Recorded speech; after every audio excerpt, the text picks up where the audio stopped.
Bonjour à tous, bonjour à toutes. C'est toujours un plaisir de vous retrouver. Bienvenue dans votre flash d'information sur Mali Kunafoni Web TV.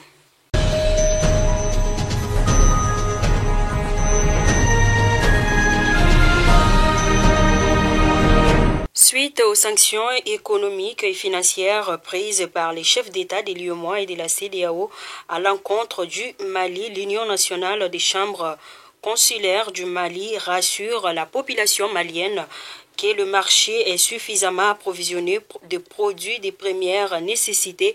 Ainsi, elle invite les opérateurs économiques à prendre toutes les mesures nécessaires en vue de l'approvisionnement régulier à partir des autres corridors qui sont ouverts. L'Union nationale des chambres consulaires du Mali s'est comptée sur l'esprit de civisme et de patriotisme de tous.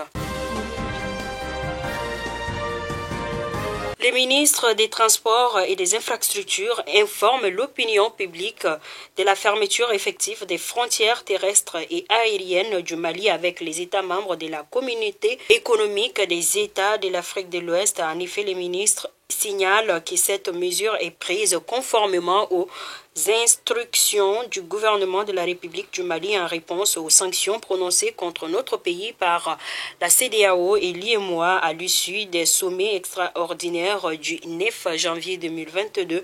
Le ministre des Transports et des Infrastructures rappelle que la mesure concerne uniquement les pays membres de la CEDEAO conformément au principe de réciprocité.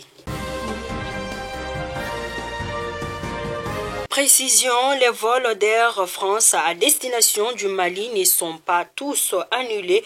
Ce sont ceux qui passent par les pays de la CEDEAO qui sont annulés, source aéroport du Mali.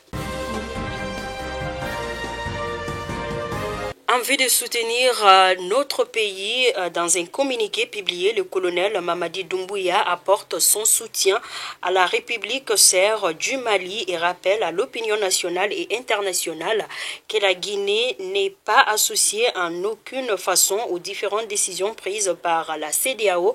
Par conséquent, conformément à sa vision panafricaniste, les frontières terrestres et maritimes de la République de la Guinée restent ouvertes. Dans les brefs de nos confrères des Studios Tamani, il en ressort qu'à Caille, environ une trentaine de personnes ont pris part le samedi dernier à un forum d'information et de mise en place d'une stratégie de plaidoyer portant sur les femmes et les filles dans la région. Le but est d'informer et de sensibiliser sur la masculinité positive en vue de promouvoir l'égalité genre et de lutter contre les violences basée sur le genre VBG. L'activité est organisée par l'Association des femmes des cheminots des Cailles avec l'appui financier de son partenaire CC Canada.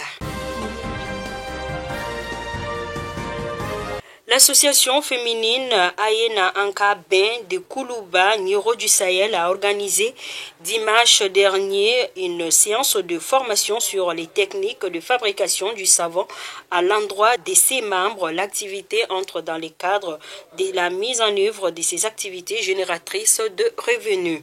La formation a été assurée par le centre multifonctionnel Papisako sur fonds propres de l'association.